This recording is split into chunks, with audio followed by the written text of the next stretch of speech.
Okay, so disaster has struck the shop. We are cleaning. Doesn't look like we're getting very far, but we are. We are cleaning stuff up.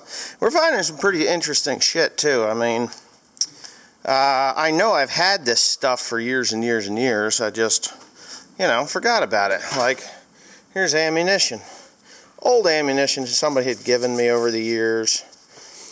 This is paper cartridges. These are Extra Ranger SR and Company. Never even heard of those. Slug. Here's a Brennecke. I don't even think Brennecke Rottweil slugs. I don't think you can even buy those anymore. Here's a, what is this, a 3-inch or 3.5? That looks like a 3.5, but it's got a, maybe it's only a 3. It's got a plastic cap on it. I don't know if that's a slug or not. The old pumpkin balls. #1 buck. This is my favorite when I was a kid, man. This is a paper cartridge, Remington Express clean bore. Found a stripper clip here or something. I thought it was for like a Mosin Nagant, but it's not. I don't even know what it is. Let me see. I'm gonna try and get some information off of this. It's a copper casing. What does it say? Jesus, it's from a stripper clip. I don't even know. I think this is a 9x57 for the German Mauser. That's what I think that is. This is a 32, so that's probably 9x30. This is 308, not 32. This is 32. No, this is 308. I see 818 SE. I don't know. That's all I see. It's bigger than a 30, 308, so it could be that it's a 9mm. Or 8mm, not 9mm, 8mm. 762 by 5'1". This is 308. This would be 7.8. Yeah, this is definitely, this is German ammunition. It's on a stripper clip. Go ahead, put that back together there. We did find some other old boxes of ammunition, and there's something that you don't see every day. I think old Cutworm would know exactly what that is, and if he's got a 32 Winchester Special, I'd send that to him, because I'm not going to use it. Here's some more 32 Winchester Special. I've got 2 boxes of them, and if you've never seen the silver tip ammunition, that's what it looks like. It's some kind of an alloy it's kind of like a ballistic tip of the way back in the day. You had this hard tip or silver tip, which was capped on top of the chunk of lead, and then when it hit, it would just make a hell of a mess on whatever you were hitting. So this is the plan.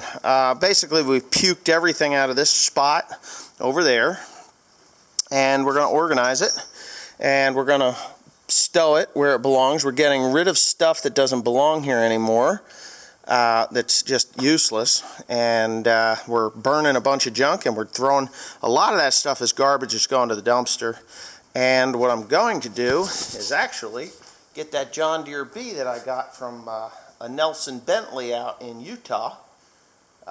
Yeah, out in Utah a year ago, a little over a year ago, a year and a half ago. And I'm going to start working on it. I want to get that tractor running. I think a John Deere, I think it's a 52? 51, 52 John Deere B. I believe that's the year of it. I'll have to look on the serial numbers. But yeah, so I'm going to set that there. I'm going to move my wood plane. I'm going to put that back there. And then I'll have plenty of room to work on this thing. Plus I'll be able to move that baler over here a little bit more when I get things cleaned out.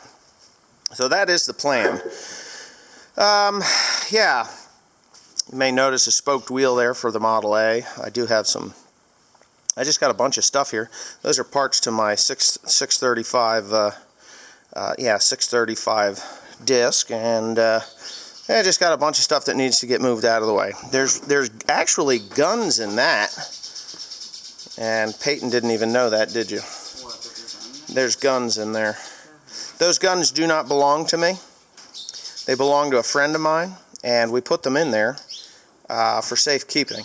So I guess I'm going to get them out and give them back to him, or put them in a safe, more secure place, I guess, because they've just been in there with a bunch of old rags. So anyway, I'm going to dig them out now, because I had just forgot about that until now. Isn't that crazy? every year, well, I wouldn't say every year, but as we're cleaning up, I like to throw my knives in one bucket, in one 5-gallon pail. So every time I change knives on the New Holland, I always just chuck them in here. And that's a lot of knives, I would say, huh? There's actually knives. This is from the Gale. It's a little thicker knife, I believe. Yeah, it's definitely from the Gale. Maybe it's not from the Gale. No, that's red, so it must be from the New Holland. Yeah, it's from the New Holland. There's a 5-gallon pail full of knives and bits and pieces in here. What the hell was that? Something blew up over there. So anyways, yeah, if you think you go through a lot of knives in a year, that's about a year, if that. Here's a brand new one. I don't know. No, it's not brand new. Used. Changed it out, and there it is. But this is definitely from the Gale, that one, because it's a lot thicker. But anyways, yep, just some of the things we find, right, Tim? Yep. Put that in there. Oh, boy.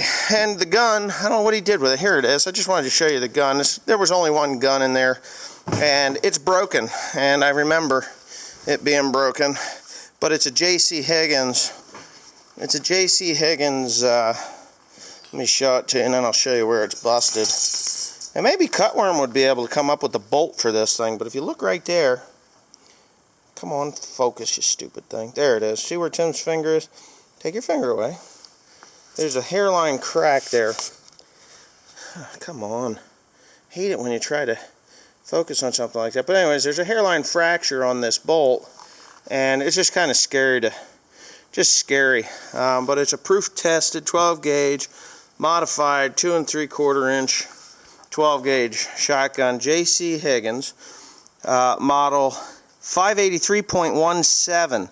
That's a weird model number, 0.17. I've never even seen that. Sears Roebuck and Company, as you can see it there. So this actually belongs to a friend of mine I went to school with, and he used to work for me years and years and years ago. This thing, I don't think the safety's working on it. Yeah, let's see. Oh, there it went. Okay, so yeah, it did. Yeah, haven't seen him in a while, but he knows his gun is here. And I told him that it would be safe kept, and it will be, because we're going to move it to a secure location now, because we just don't need him having issues. But I'd like to fix it for him, because I know his kids want to hunt, and he doesn't hunt anymore, and I'm sure his kids want to hunt. So maybe if Cutworm has one of these things, I asked Cutworm because I know he's a gunsmith, and he knows about these silly old things. And I know him and R. Peak kind of swapped guns. Well, they did some gun repairs and stuff too. So anyways, there you go.